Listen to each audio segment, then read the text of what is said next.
მოგესალმებით კვლავ უყურებთ კვირის თემას ბრუნდებით სტუდიაში და გადაცემის მეორე ბლოკის სტუმრები არიან რესპუბლიკური პარტიის წარმომადგენლები. მე გაგაცნობთ გურჯაანის მაჟორიტარი დეპუტატობის კანდიდატი ბატონი ზვიად ყირალაშვილი, პარლამენტის წევრი და პარტიის წევრი ბატონი ფრიდონ საყვარელიძე, ახმეტ ათელავის მაჟორიტარი დეპუტატობის კანდიდატი ლევან კინკრაძე. მოგესალმებით ბატონებო, მადლობას გადაგიხდით მობრძანებისთვის. ტელემაყურებელს შევახსენებ, რომ სულ მალე თბილისიდან პირდაპირ სატელევიზიო ჩართვით ჩაგვერთვება ქალბატონი თამარ კორძაია, პარლამენტის წევრი და პარტიის წევრი. ასე რომ თქვენ უსმენთ რესპუბლიკური პარტიის და უყურებთ რესპუბლიკური პარტიის პროგრამას, შეგიძლიათ დავეკოთ პირდაპირ სატელეფონო ჩართვების საშუალებით ნომრებზე, ჩვენ სატელეფონო ნომრებზე 0353 და მობილური ნომერზე 592 12 20 58. ნომრები ტიტრებშიც იქნება მითითებული, ასე რომ ველით თქვენს სატელეფონო ზარებს. ახლა კი დავიწყოთ ჩვენი გადაცემა. მე მადყოფნიერი რომ ჩვენთან პირდაპირ ეთერში ხაზია ქალბატონი თამარ კორძაია, ჩავთოთ ქალბატონი თამარი და შემდეგ უკვე სტუდიაში ვესაუბროთ სტუმრებს. გისმენთ ქალბატონი თამარ, თქვენ ეთერში ხართ. მოგესალმებით. მოგესალმებით. პირველი კითხვა მექნება ასეთი, რა ძირითადი გზავნილი აქვს რესპუბლიკურ პარტიას? რა არის ის ძირეული, ასე ვთქვათ, თავარი ფუნდამენტური შეთავაზება, რასაც ის თავაზობს ჩვენს მოსახლეობას წინასაარჩევნოდ და რით გამოირჩევით თქვენ თუნდაც სხვა პოლიტიკური პარტიებისგან ამ კუთხით. დიდი მადლობა მოწვევისთვის. მივესალმები კახეთის ამომრჩევლს და მთელ საქართველოს. პირველი და მთავარი არის ის, რომ რესპუბლიკური პარტია როგორც იყო, ისევე რჩება საკუთარი პრინციპების და ღირებულებების ერთგული. ეს არაერთხელ დადასტურდა უკანასკნელ დღეებში, განსაკუთრებით მაშინ, როდესაც ბატონი ბიზინა ივანიშვილი გვადანაშაულებს იმაში, რომ ჩვენ ვიყავით თურმე ცუდი პარტნიორები, იმიტომ რომ მოსმენების შესახებ კანონს არ უჭერდით მხარს და ალტერნატიული პროექტი წარმოადგენთ და ჩვენ ამით ვამაყობთ, იმიტომ რომ ჩვენ ყოველთვის ვამბობთ და ვიტყვით, რომ ქვეყანაში არ უნდა არსებობდეს ფარული მიყურადების ისეთი სისტემა, რომელიც ადამიანებს შეიძლება აშანტაჟებდეს. ამიტომაც ჩვენ დიახ დღეს ვამაყები ვართ იმითი, რომ თავის დროზე შევძელით და გაუწიეთ წინააღმდეგობა შიგნით გუნდს. ჩვენ რესპუბლიკელები თანამიმდევრული ვართ იმაშიც, რომ პროკურატურას არ უნდა ჰქონდეს ზედმეტი უფლებამოსილება და ძალაუფლება და ის აუცილებლად უნდა იყოს ანგარიშვალდებული პარლამენტის წინაშე და მე მახსოვს პროკურატურის შესახებ კანონის ცვლილებებთან დაკავშირებით, როგორ ვიბრძოდით, შიდა ბრძოლა ჰქონდა ბატონ ვახტანგ ხვალაძეს, მე თამარ კორძაიას და თამარ ხიდაშოს, თუმცა ოცნების წევრები კატეგორიულად ეწინააღმდეგებოდნენ ჩვენს ამ იდეებს. ჩვენ რესპუბლიკელები ვართ თანმიმდევრული იმაში, რომ საქართველოში საპარლამენტო სისტემა უნდა არსებობდეს. საპარლამენტო მმართველობის სისტემა კი ნიშნავს იმას, რომ პარლამენტი უნდა იყოს მრავალპარტიული და ჩვენ ვართ იმ დაპირებების მემკვიდრე, რაც 2012 წელს მივეცით მოქალაქეებს. ჩვენ ერთგული ვართ იმ დაპირებების, იმიტომ რომ როდესაც კოალიციაში შევედით, ჩვენი პირობა იყო ის, რომ მრავალპარტიული არჩევნებისთვის შეგვეუწყო ხელი, მრავალფეროვანი ყოფილიყო პოლიტიკური სპექტრი და ყველაფერი გაგვეკეთებინა ამისთვის. სამწუხაროდ აღმოჩნდა, რომ ქართულმა ოცნებამ მისი ლიდერის თამადობით სწორედ ამ ძირითად პრინციპს უღალატა და დღეს ის თulis, რომ ქართული ოცნება არის ერთადერთი პოლიტიკური ძალა, რომელიც შეძლებს ქვეყნის წინ წასვლას და ეს არის ავტორიტარული მმართველობის სტილი, იმიტომ რომ როდესაც ნაციონალური მოძრაობა იყო ხელისუფლებაში, ჩვენ ძალიან კარგად გვახსოვს სანამდე მივიდა, ეხლა თუ ქართული ოცნება იქნება ხელისუფლებაში, აბსოლუტურად იგივე პრობლემების წინაშე აღმოუჩნდებით. და მან რო შექმნა სატელიტური პოლიტიკური ძალები ბუჭულაძის კოალიციის სახით, თქვენ ხედავთ ყოველდღე რა ხდება, კატასტროფულ განცხადებებს ვისმენთ. მე დღეს შოკში ვიყავი, როდესაც ხათუნა ლაგაზიძეს უსმენდი, იმიტომ რომ მან დატოვა და ძალზე სერიოზული განცხადებები გააკეთა. და ჩვენ რესპუბლიკელები ვართ ერთადერთი პოლიტიკური პარტია ამ ქვეყანაში, რომელიც პრინციპულად ერთი და იგივე პოზიციებზე დგას. ჩვენ დღესაც სწორედ რომ საპარლამენტო მრავალფეროვნებას უჭერთ ხარს, ჩვენ ვთვლით, რომ პარლამენტში ბევრი პარტია უნდა იყოს წარმოდგენილი და რეალურად განსხვავებული პოზიციების და ეს არ არის რა თქმა უნდა საკმარისი. ჩვენ მიგვაჩნია, რომ პარლამენტში შესulis შემდეგ კანონმდებლობა ისე უნდა შეიცვალოს, რომ ეს მრავალპარტიულობა მხოლოდ იმას კი არ უნდა ნიშნავდეს, რომ პარლამენტში ბევრი პარტია იჯდება. არა, პარლამენტში ბევრი პარტიის არსებობა უნდა ნიშნავდეს იმას, რომ ოპოზიციური პოლიტიკური ძალების ინტერესები იყოს გადაწყვეტილების მიღების დროს გათვალისწინებული და ეს საკანონმდებლო დონეზე უნდა იყოს დარეგულირებული. მაგალითად, საგამოძიებო კომისიების შექმნის საკითხი. მაგალითად, რეგლამენტის შესახებ რეგლამენტს საქართველოს პარლამენტის რეგლამენტში ცვლილებების შეტანის საკითხი. ყველა ეს საკითხი აუცილებლად უნდა იყოს ოპოზიციის პოლიტიკური და სამართლებრივი პოზიციების გათვალისწინების შედეგად მიღებული და ეს უნდა იყოს საკანონმდებლო დონეზე გაწერილი. თქვენ კარგად მოგიხსენებათ, რომ ძალიან ბევრი შეკითხვებია საგამოძიებო კომისიების შექმნასთან დაკავშირებით და თუ მმართველი პოლიტიკური გუნდის, ასე ვთქვათ, ნება არ არის, ვერ იქნება საგამოძიებო კომისია. ჩვენ ვთავაზობთ მოსახლეობას, რომ პარლამენტში, როდესაც ვიქნებით, აუცილებლად ისეთ საკითხებზე, რომლებიც ეხება პოლიტიკური თანამდებობის პირების მიერ კორუფციული სამართალდარღვევის ჩადენას და მათ მიერ დანაშაულის ჩადენას, ამ შემთხვევაში საქართველოს პარლამენტი ვალდებული იქნება, რომ შექმნას საგამოძიებო კომისია. ასევე მაღალი თანამდებობის პირების მიერ დანაშაულის ჩადენის შემთხვევაში ჩვენ გვთავაზობთ, რომ იყოს საგანგებო პროკურორის პოზიცია შემოტანილი, რომელსაც აუცილებლად კონკრეტულ შემთხვევებში დანიშნავს საქართველოს პარლამენტი, იმიტომ რომ მისი დამოუკიდებლობის ხარისხი უნდა იყოს მაღალი.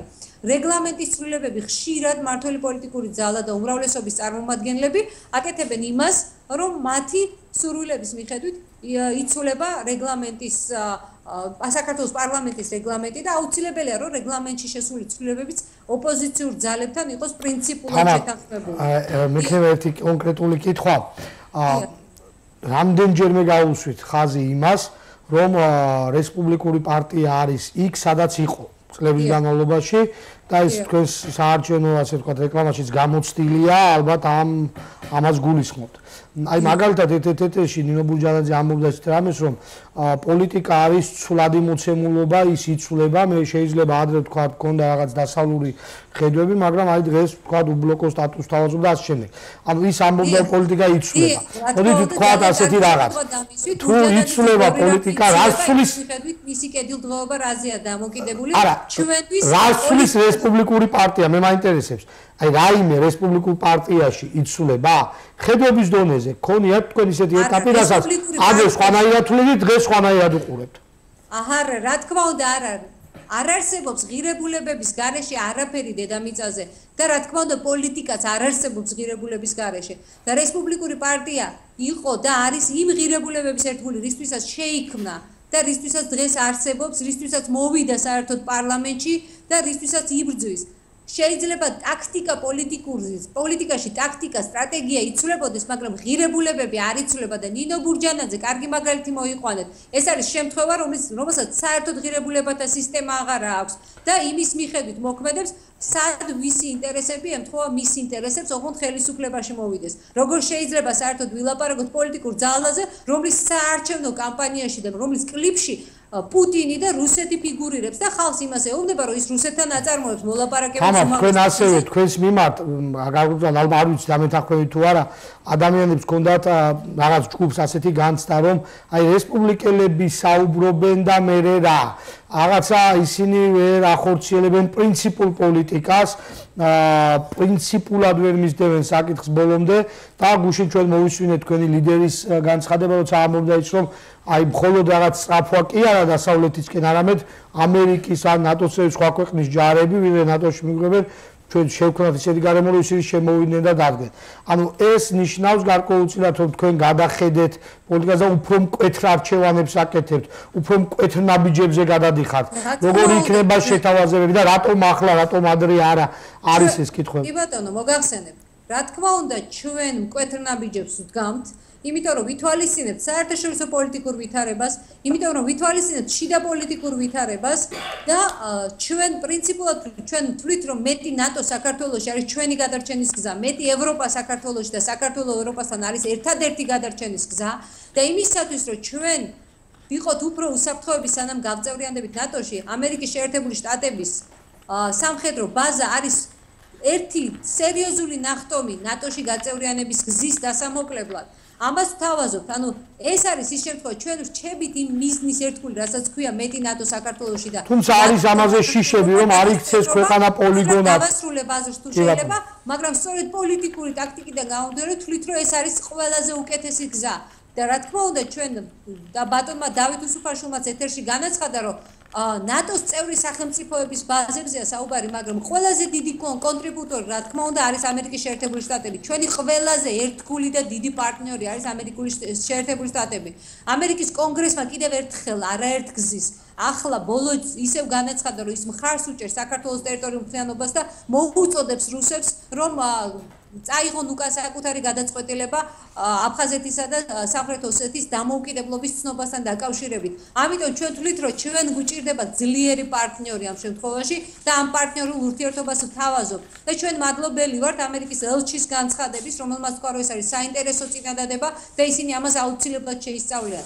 ეს არის ჩვენ ვცდილობთ ყველაფერს და დიახ პრინციპულები ვართ და ჩვენი ყველა ნაბიჯი, ჩვენი დაპირების, ჩვენი მიზნების შესაბამისია. გასაგები, უღმესი მადლობა. მე ტელემაყურებელს შევახსენებ, რომ პირდაპირ ეთერში სკაიპით გვერდებოდა ქალბატონი თამარ კორძაია, პარლამენტის წევრი, რესპუბლიკური პარტიის წევრი და ახლა მორიგი კითხვა ბატონ ფრიდონთან მექნება. ბატონ ფრიდონ, თამარმა გარკვეულწილად განმარტა ის კონტექსტი, რაც არის ძირითადი შეთავაზება თუნდაც საგარეო პოლიტიკის კუთხით და პარლამენტში საკანონმდებლო მუშაობის კუთხით. მოდით მე მექნება ჩვენ საერთაშორისო უსაფრთხოება მათ შორის რაღაც საერთაშორისო არჩევანი გვჭირდება სწორედ იმიტომ, რომ ქვეყანაში დაალაგდეს, ხომ, ანუ შიდა პოლიტიკა იყოს მოწესრიგებული და სტაბილური. როგორ ხედავთ თქვენ, რა არის ძირითადი გზავნილები, მოდით მოკლედ რომ ვთქვათ, ეკონომიკაში, ჯანდაცვაში, სოციალურ სფეროში, როგორ უნდა მუშაობდეს ეს სისტემა. ჩვენ ხშირად ვიღებთ ხოლმე, რომ ერთი მხრივ არის რაღაც ლიბერალური მიდგომები, მეორე მხრივ არის სახელმწიფოს მკვეთრი და აქტიური მონაწილეობა, იქ საგადასახადო პოლიტიკაზე არის ბევრი ხედვა დასაქმების პროგრამებზე, რომელიც მუდმივ პრობლემად შევა შევანაძის პერიოდიდან მოყოლებული ხომ დღემდე. როგორია პარტიის პოლიტიკა, რას თავაზობს ის ამომრჩეველს? ძალიან მოკლედ თუ ავიდეთ. დიდი მადლობა ამ კითხვისთვის, მაგრამ მანამდე ცოტა განვარცობ თამარის ნათქვამს და თქვენს იმ რეპლიკას შევეხები, როდესაც თქვენ ბრძანებდით, რომ აი ზოგიერთი ამორჩეველი ამბობს, რომ აი და მე რა არის რესპუბლიკური პარტია და მე რა და ძალიან ხაზგასმით უნდა ვთქვა, რომ მოწონს ეს ვინმეს არ მოწონს, მაგრამ რესპუბლიკური პარტიის გარეშე მნიშვნელოვანი საკითხები ამ ქვეყანაში აგერ უკვე 25 წელიწადია ვერ წყდება. ასე იყო, როდესაც შევარდნაძე გავისტუმრეთ პოლიტიკური ასპარეზიდან და რესპუბლიკურ პარტიას ძალიან დიდი წვლილი მიუძღოდა ამაში. ასე იყო 2012 წელს, როდესაც ქართულ ოცნებასთან ერთად კოალიციაში ხელისუფლებას ჩამოვაშილეთ ნაციონალური მოძრაობა. რაც შეეხება ჩვენს პროგრამას, ეს პროგრამაში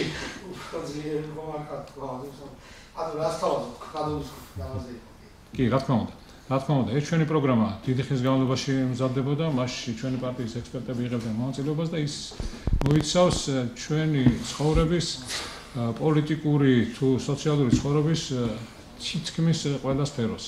ეს არის ეკონომიკური ნაწილი, ძალიან ცლად განხილული, ეს არის ეკონომიკის ის ნაწილი, რომელიც საშუალებდა მცირე ბიზნესის განვითარებას შეეხება, მონეტარული პოლიტიკის ნაწილი, ეს არის რა თქმა უნდა სოციალური პოლიტიკა, განსაკუთრებულ ყურადღებას ვაქცევთ საპენსიო სისტემის რეფორმას, ახალ საპენსიო სისტემაზე გადასვლას, ასევე სოფლის მეურნეობის საკითხები.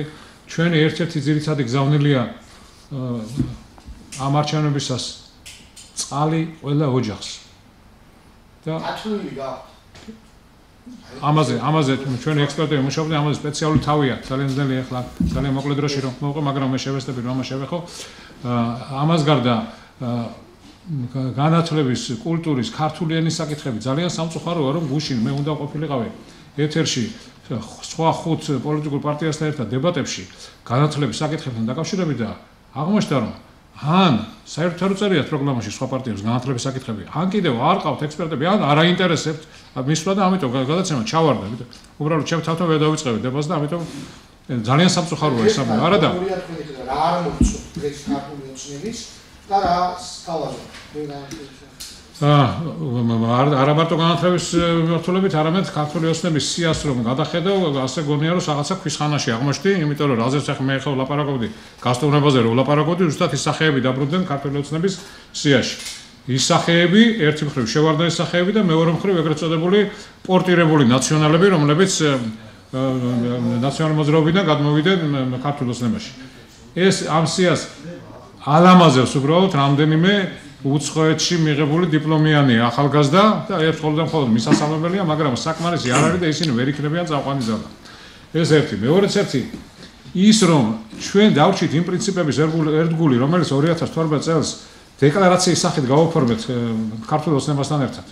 ბიზნეს ივანიშვილმა პირველი დაუძახა რესპუბლიკელებს გთხოვა ჩვენ რომ მისი პარტნიორები ყოფილიყავით და თავისუფალ დემოკრატებს. დღეს ირკვევა რომ და გამოდის რომ ძალიან ბევრი შეცდომა მოსდის ყოფილ პრემიერ-მინისტრს, იმიტომ რომ პრეზიდენტმა მას არ გამომართლა, ეს არის ყველაზე დიდი შეცდომა მისი. არ უმართლებს ქალაქის მერი და ამაზე ლაპარაკობს გამორჩეველთან განწყობა. არ გამომართლა ორივე იმ პარტიამ, რომელზეც ის დაეყრდნო და როგორც ნაციონალური მოძრაობის წევრებიც გამოდიან, კარგი პოლიტიკური გამონდება გამოამჟღავნა თავის დროზე. არ ვიცი მინისტრებმა არ გამომართლეს და არ ვიცი ვინ უმართლებს და რამდენად არის სამდო ესე იგი მომავალში რამდენად შეიძლება მის პროგნოზებს და ანალიზს სხვანაირად თვითონ რო უყვარს თქვა ჩაანალიზებას ვენდოთ მე არ ვიცი ჩემი მიჭირს ამის თქმა. რაც შეეხება განათლებას. ოდე განათლებასთან დაკავშირებით მე გეტყოდით რომ პრინციპული გადაწყვეტილება იყო ხო თუნდაც განათლებასთან დაკავშირებით რომ დღეს მინისტრი არის ისეთი როგორც არ ყოლია თქვა განათლების სისტემას ის არის აბსოლუტურად სხვა ხედვით, პრაგმატული პოლიტიკით მოსული და არ არის რაღაც მხოლოდ თეორია, რომელიც რაღაცას ანდებს. აი თქვენ რა ხედვა გაქვთ? მხოლოდ გავს ქართული ოცნება მიმართულებით რაღაც ნაბიჯებს. რა მოგწონდა რა არ მოგწონდა? მეც ვფიქრობ, რომ ჯერჯერობით ძალიან კარგ საბეჭდილებას ტოვებს ახლანდელი მინისტრი. თუმცა დრო ამას უფრო კარგად გამოვაჩენს, მაგრამ ზოგადად მინდა ვთქვა, ჩვენი მიდგომა რა არის? ჩვენი ძირითადი საარჩევნო სლოგანი, ჩვენი ძირითადი საარჩევნო დევიზი არის გავთავისუფლდეთ და ჩვენ ძირითადად უნდა გავთავისუფლდეთ უწიგნურობისაგან, კორუფციისაგან, გამონათებლობისაგან. უნდა და ეს ყველაფერი ჩვენ პროგრამაში აღწერილია. ჩვენი მიზანი უნდა იყოს განათლებული და თავისუფალი ადამიანები. ანუ განათლებული თავისუფლება. აი ეს არის ჩვენი მიზანი.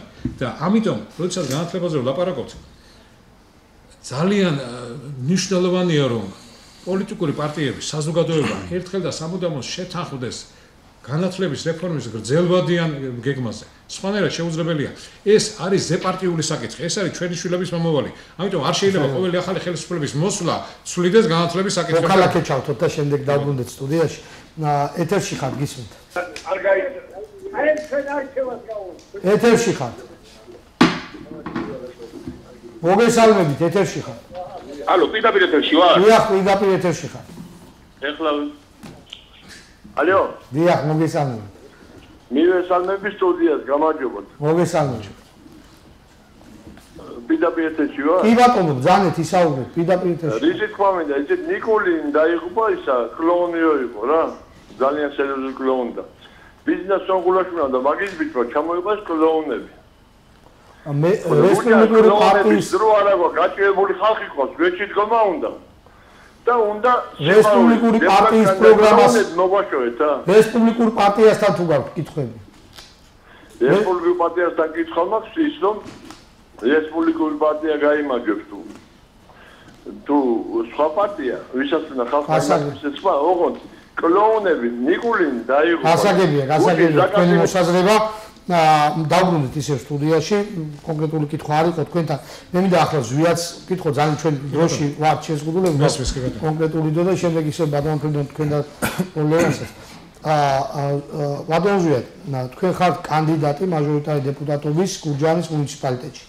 არის გზავნილები, რაზეც ეს ქალბატონი თამარი საუბრა, ბატონი ფრიდონი საუბრობდა ახლა. როგორ მიგაქვთ გურჯაანის მოსახლეობამდე? გურჯაანის მოსახლეობას აქვს როგორც საზოგადო გასაჭირი, საერთო საქმეც აწუხებს ქვეყანას, ასევე არის სპეციფიური პრობლემები, ხო რაც განსხვავდება სხვა რაიონებისგან. თქვენ რას გამოყოფთ? აი გურჯაანელა მომჩევეს არ შესთავაზებით, რატომ უნდა დაგიჭიროთ თქვენ მხარი? მოგესალმებით პირველ რიგში ბატონ ლევან, მოგესალმებით ჩვენს ტელემაყურებელს და მომჩეველს. ძალიან კარგი შეკითხვაა, მადლობთ ამ შეკითხვისთვის. რა თქმა უნდა, პარტიას აქვს იმენა დიდი სტრატეგია პროგრამული გაწერილი ამ პროგრამ ნაწილში, რომ ჩვენ რამდენიმე საათი არ გვეყოფა ახლა ამ კონკრეტიზაციისთვის. მაგრამ მე მინდა სწორედ იმ ფაქის თემებს შევეხო, რაც თითოეულ ჩემს თანამოქალაქეს და ჩემი რაიონის ამომრჩეველს აწუხებს და მათი გადმოსახედიდან და დავკონკრეტები ამ რამდენიმე მესიჯით, რაც და ამ პატარ-პატარა ეპიზოდებით, რომელიც შემიძლია ამ პროგრამიდან ამოიღო და არასრულად ამ პროგრამის ნახვა ჩვენს ვებგვერდზე არის შესაძლებელი მისი ნახვა სრულად, რა თქმა უნდა, ეს დიდ დროს მოიცავს კიდევ ერთხელ ვსაუბრავს, მაგრამ მინდა რამდენიმე ნიუსი ამ პროგრამისა ჩემს ამომრჩეველს მივაწოდო, რაც მათთვის უფრო მნიშვნელოვანი და მტკივნეულია სწორედ იმ თემებზე. მოგეხსენებათ, რომ ჩვენი რაიონის არის აგრარული რაიონი, როგორც მევენახეობის, ასევე მეხილეობის დაკავებული ჩვენი მოსახლეობის გარკვეული ნაწილი წელს რაც უნდა ვისაუბროთ იმაზე რომ თველია წარმატებული და ან მოსავლის აღება იყო წარმატებული და მეხილეობა დაამთავრა ჩვენმა მოქალაქეებმა წარმატებულად რა თქმა უნდა მას ვერ დავეთანხმებ იმიტომ რომ ძალიან ბევრი ხელშემშლელი პირობები იყო და ერთ-ერთი მათგანი არის სწორედ შხამქიმიკატების და ანუ არასრულფასოვანი შხამქიმიკატები არ იყო კონტროლი იმ ფასოვანი რომ ფალსიფიცირებული შხამქიმიკატებით ადამიანებმა ძალიან ბევრი ზარალი მიიღეს ანუ იმაზე მეტი ზარალი მიიღეს რადგან არ იყო კონტროლი ამ შხამქიმიკატებზე დღეს რაც თანხაც არ უნდა მიიღოს გლეხმა თუ 1 კილოგრამ ყურძენში მისთვის ეს უკვე აღარაფერს ნიშნავს. ანუ თითქმის თვითღირებულებამდე ავიდა დღეს გლეხს თავის მოსავალის ამ სწორედ ამდაგვარი მოუგვარებელი პრობლემებით. ასევე სასოფლო-სამეურნეო ტექნიკაზე გზელვადიან და დაბლა-პროცენტიანი სესხების არასებობის შემთხვევაში გლეხი თვითღირებულებას ვერ იწევს დაბლა. სწორედ ეს პრობლემებია, რომელიც აწუხებს ჩვენს აგრარულ სექტორში დასაქმებულ მოქალაქეებს. მევენახეობის ხელშეწყობისათვის სუბსიდიების სწორად და ეფექტურად მართვა ყველაზე დიდი და მნიშვნელოვანი პრობლემაა ამ ეტაპისთვის. კი, რა თქმა უნდა, სახელმწიფო იღებს სუბსიდირებას, მაგრამ ეს სუბსიდირება მხოლოდ პრობლემის მოჩვენებითობის მოგვარების პრინციპზე ამორგებული, ანუ კონკრეტულად იმ წელზე გათვლილი და არა გზელვადიან პერსპექტივებზე გათვლილი.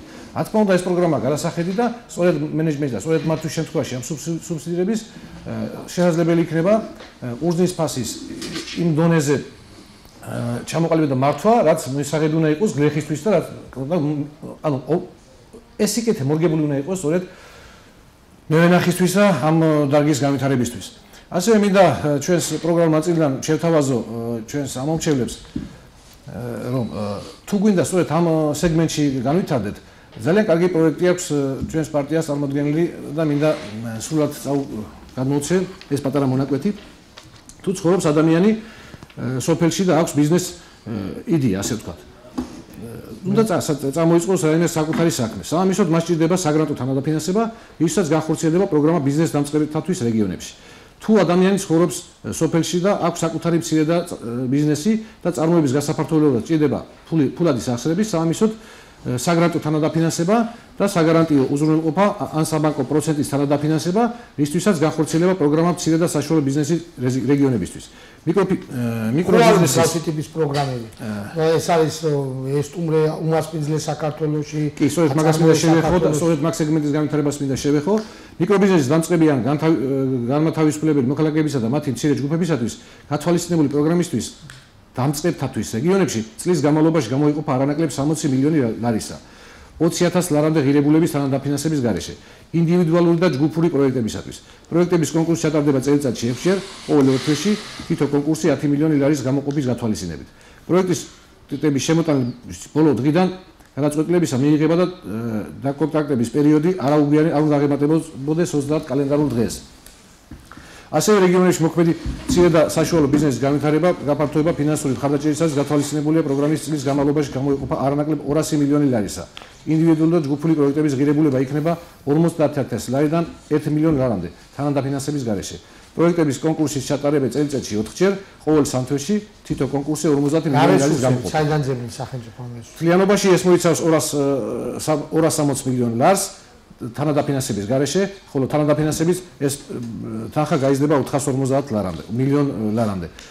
მიზნობრივი დამატებით სამუშაო ადგილების რაოდენობა წელიწადში ერთ შემთხვევაში იქნება 15,000 ერთეული, ხოლო მეორე შემთხვევაში იქნება 20,000 ერთეული. ანუ ჩვენ აი სწორედ ასეთი მიდგომით უნდა შევქმნათ სამუშაო ადგილები, ასეთი მიდგომით უნდა დავასაქმოთ ადამიანები და სწორედ ამდაგვარი და სხვადასხვა ეს პროექტები არის უკუგებადი, მაქსიმალურად მორგებული ამ უკუგებით ამოცანებზე და თუ პირველ წელიწადს ჩვენ ვასაქმებთ ამდენ ადამიანს, ეს პირამიდული ზრდის პრინციპით განხორციელდება შემდგომ წლებში და ჩვენ ასე უნდა დავამარცხოთ უმუშევრობა, ასე უნდა დავასაქმოთ ადამიანები და ასე უნდა შევძლოთ სწორედ რეგიონების განვითარება. ძლიერი სოფელი და ძლიერი რეგიონი სწორედ ეს პრინციპებია, რამაც უნდა უზრუნველყოს სახელმწიფოს ყარი ფუნდამენტი განვითარების.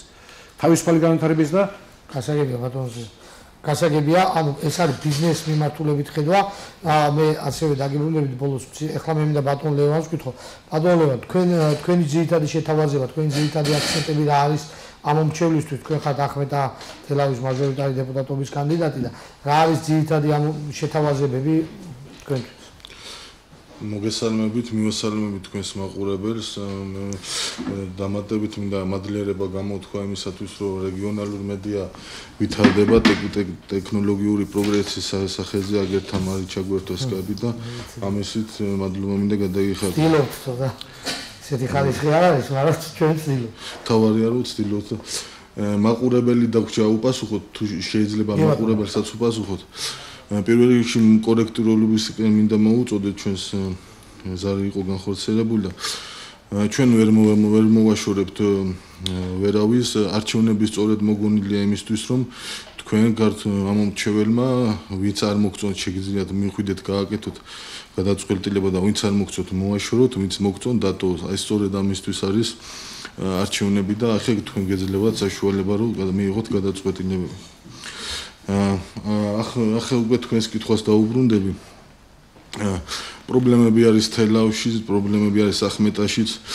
ჩვენ უყურებთ თვითმმართველობას როგორც სისტემური პრობლემის ბუდეს ასე ვთქვა და ისე იმდენად არის სისტემური პრობლემები, რომ არ შეიძლება პრობლემები არ იყოს ამა თუ მუნიციპალიტეტში.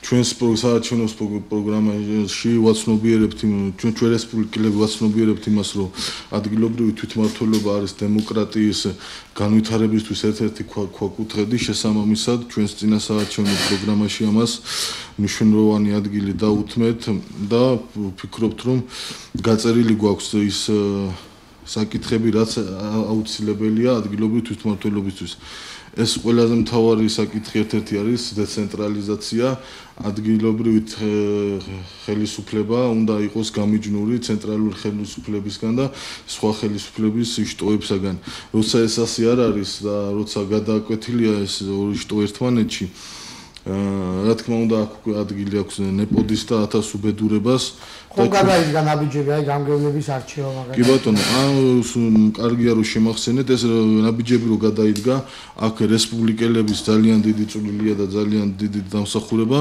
და მე მინდა რომ ჩვენმა ტელემაყურებელმა ეს იცოდეს ხო კიდე შემეკითხებით რა და ბატონ ფრიდონს მინდა ბატონ ფრიდონსთან დავბრუნდე ჩვენ რჩება სულ რაღაც 7 წუთი ალბათ 6 წუთი ბატონ ფრიდონ თქვენ საუბრობთ განათლების რეფორმაზე ძირითადად ვისაუბრეთ იმაზეც რაც არ მოგწონთ თქვათ და რასაც თვლით რომ შესაძლებელია მოდით თქვათ მექანიზმები ძალიან კონკრეტული მიდგომების დონეზე აი როგორ თავაზობთ თუნდაც განათლების რეფორმაში თქვენ რის შეცვლას თავაზობთ რაზე უნდა გაკეთდეს აქცენტი განათლების სფეროში ხომ თუნდაც რამდენიმე დააფინანსოს სახელმწიფომ რა უნდა მიეცეს კედოს რამდენიმე ძირითადი პრინციპია დღეს არსებული ვითარებით ჩვენი ქვეყანაში განათლების დაფინანსება ჩამორჩება არა მარტო წამყვანი ევროპული ქვეყნების არამედ განვითარებადი ევროპული ქვეყნების დაფინანსებას 1.8 არის მთლიანი შიდა პროდუქტისა. სრულიად შესაძლებელია რომ ეს გაიზარდოს 5%-მდე. ეს არის დაახლოებით 1.8-მდე? დიახ. ამაში შედის ასევე მეცნიერების დაფინანსება. ეს არის საშუალო განათლება, ეს არის უმაღლესი განათლება და ეს არის პროფესიული განათლება, რომელსაც სამწუხაროდ ხაღალდზე დიდი როლი აქვს. ძალიან კარგი სტრატეგია გაწერილი 2020 წლამდე, მაგრამ პრაქტიკულად ცხოვრებაში ნაკლები კეთდება. ამას გარდა ძალიან მნიშვნელოვანია ის, რომ მასწავლებლის პრესტიჟი გავზარდოთ. მასწავლებელი, როგორც ძირითადი ფიგურა, ძირითადი აქტორი იმ პროცესებისა, რომელიც სკოლაში ხდება, დღეს მისი პრესტიჟი იმ ხელფასის გამო, რომელიც იმის გამო, რომ დიდი ხნის განმავლობაში არ ხდებოდა მათი განამზადება და ეს აუცილებლად უნდა დაიწყოს ძირითადად უნივერსიტეტების მეშვეობით უნდა გადავამზადოთ ჩვენი მასწავლებლები. მოსწავლე, სკოლა კოლექტიურად კი არ უნდა იყოს კლასისკენ მიმართული მაგალითად, არამედ კეთილგანწყობილი გარემო უნდა შექმნას და ინდივიდუალური მიდგომა უნდა იყოს თითოეული მოსწავლის მიმართ. ძალიან საინტერესოა რა სტანდარტზე უნდა გადიოდეს თქვენი შემთხვევაში, თქვენი მოსვლის შემთხვევაში რა სტანდარტზე გავა განათლება? როგორია სტანდარტი დღეს? აი სტანდარტი საქმეც სწორედ მაგაშია რომ კონფუცის აქეთ შესანიშნავი გამოთქვა. თუ კი შენ გინდა დაგეგმო რაღაცა 1 წლით ბრინჯი დათესო. თუ გინდა დაგეგმო 10 წლითო. მაშინო ხედარგეო და თუ გინდა 100 წელი დაგეგმო, მაშინ შეშვის განათლება მიეციო. განათლების სწორედ იმიტომ ლაპარაკობდი მე სულ თავიდან რომ დავიწყე რომ ხან გძლივი სტრატეგია უნდა შევემუშაო დაახლოებით 20-30 წლის და როგორც ის ხეჭეჭური იმ ფილმში რო არის, ასეც განათლება ორ დღეში არ გაძლევს შედეგს. უნდა დაველოდოთ ჩვენი შვილები უკვე კაცილებით განათლებულები იქნებიან. არ იქნება ის საბჭოური სისტემა, დაზეპირება, დაზუთხვა კი არა. არამედ ანალიზის უნარის, უნარჩვევების შეძენა. ეს უნდა იყოს სკოლის ძირითადი ამოცანა. მე მაგალითად იმაში ქიმიაში მახსოვს საპნის ფორმულა, რომელიც არ ეტეოდა იმაზე, რა ქვია, კედელზე და ცხოვრებაში არაფერში არ გამომდგომია. მათემატიკაში a + b კვადრატი ცხოვრებაში არ გამომდგომია, მაგრამ ამათ ჩემი გონება განავითარე, ეს გონების განვითარებაა და ამისთვის არის ეს საჭირო. თუ კი ტექნიკურ მეცნიერებას არ წაყვები და მათემატიკოსი არ გამოყვათ, ხო? უმაღლეს სასწავლებელში ძალიან ბევრი რამე შეიძლება სასიკეთო შევსვათ. მაგალითად, გრანტების სისტემა ძალიან მარტივია, ხო? მიიღო გრანტი და მიყვება ეს გრანტი 5 წლის განმავლობაში. სხვა ვერ მიიღო გრანტი და 5 წლის განმავლობაში არის და ვერ იხდის ფულს, მერე უცდება წელი და ასე შემდეგ და ასე შემდეგ. და რატომ არ შეიძლება გავაკეთოთ ისე რომ ეს დამოკიდება გამოცდებზე კი ბატონო, ვინც კარგად ჩააბარა, მიიღოს გრანტი და ყოველი წლის ბოლოს გადაიხედოს გრანტების სისტემა. გრანტი მიიღოს წლის ბოლოს იმან, ვინც კარგად ისწავლა და ვინც ვერ ისწავლა, კარგად უკაცრავად. ასე იყოს სტიპენდია. ხო, პრინციპი რა არის? კარგად სწავლობ, იღებ. ვერ სწავლობ, კარგად ვერ იღებ. არ არის სამართლიანი 5 წლის განმავლობაში მიყვებოდეს და გარდა ამისა 120,000 სტუდენტი ყავს დღეს 120,000 სტუდენტი 75 უმაღლეს სასწავლებელი არის ქვეყანაში ვერ უძლებს ავტორიზაცია ვერ უძლებს ქვეყანა არ არის არც ამისი რესურსი ინტელექტუალური რესურსი ფიზიკური რესურსი ასე თქვენი ხედვა არის ლიბერალური რასაც მე უყურებ ღია გარემოში ავტორიზაციის სისტემა უნდა გამოვაცხადოს ჩავთოთ მოქალაქე და უკვე დავასრულოთ ჩვენი გადაცემა ეთერში ხარ გისმენთ ალო ძალიან მოკლედ თუ შეიძლება ეთერში ხარ ვასრულებ გადაცემას მოგესალმებით მოგესალმებით კლიენტ გურჯანას თქვენ განაცვალეთ ბატონოზიად რა თქვენ გააკეთეთ გურჯანისთვის ძალიან დიდი მადლობა თქვენ ხარაზე ვართ ყველა წარმოიდგინეთ რომ ზუსტად ესია და ეს საერთოდ კიდე საქართველოს მგვარცხოს მართლა კოორდინირებული ნაცების და უცების და ყველა კითხვა თუ გაქვს გასაგები ხარდამჭერი რეკავდა ბატონო და უკვე შევაჯამოთ ჩვენი გადაცემა ძალიან მოკლედ აი სულ ერთი წუთი დაგვრჩა და ბოლოს რა მექნება ასეთი კითხვა თქვენი მიდგომა როგორც მე დავინახე არის ლიბერალური მათ შორის განათლების სისტემაში როგორი იქნება პარტიის პოლიტიკა ეკონომიკაში, საგადასახადო პოლიტიკაში რამდენიმე სიტყვით რომ თქვათ ესეც არ გითხოვს. იმ თუ შეიძლება ამ კითხვას მე ჩავ. კი ბატონო. ასე რა თქმა უნდა პარტიის მიდგომა ამ ხრივ ზეგნასაც სეგმენტულ ნაწილში ძალიან ბევრია, უამრავი ზღვა მასალა ეს ჩვენ პროგრამაში მოცემული, როგორ ფუნდამენტალურად, როგორ ნაბიჯნაბიჯ უნდა იქნეს ეს მიღწეული და რა დონემდე უნდა იყოს დასული, ანუ ჯერ ხედვები და შენეუკვე სტრატეგია ამ ხედვების განხორციელების. რა თქმა უნდა, საგადასახადო მიდგომა დღეს არსებული ბიზნეს სექტორის განვითარებისთვის ნამდვილად გადასახედია ლიბერალური ღირებულებები გასტარებელი ლიბერალური ეკონომიკა გასტარებელი ნამდვილად ეს მხოლოდ ტრაფარეტულად იყო ნათქვამი რომ ჩვენ თურმე ქვეყანაში ფიქრობთ იმას რომ ლიბერალური ღირებულებები იყოს დანერგილი ეკონომიკაში რეალობაში ეს ასე არ გვაქვს მხოლოდ აბსოლუტურად ყველაფერი ტრაფარეტული მიდგომებით ფუნდამენტური ცვლილება უნდა აი ამ ყველაფერს ფუნდამენტური ცვლილება უნდა იმას რომ ინვესტორს დავაინტერესოთ ჩვენი ქვეყნის საგადასახადო სისტემით მისთვის იყოს ასე ვთქვათ ხედვადი ეს მიდგომები მისთვის იყოს მოსაზიდად ამ ინვესტიციებისთვის, რადგან ჩვენი ქვეყანა დღეს დამოკიდებულია კარგად ვიცით ინვესტიციების შემოდინებაზე, თუ არ იქნება ინვესტიციები, ნამდვილად უჭირს ჩვენს ეკონომიკას, არ გვაქვს იმნაგვარი ეკონომიკა, მყარი ეკონომიკა აწყობილი დღეს, რომ არ იყოს მოთხოვნადი ინვესტიციები. კიდევ ერთხელ მინდა ხაზი გაუსვა, სწორედ ამდაგვარი ლიბერალური მიდგომებით საგადასახადო კოდექსის შესაძლებელია ამ ინვესტიციების მოზიდვა.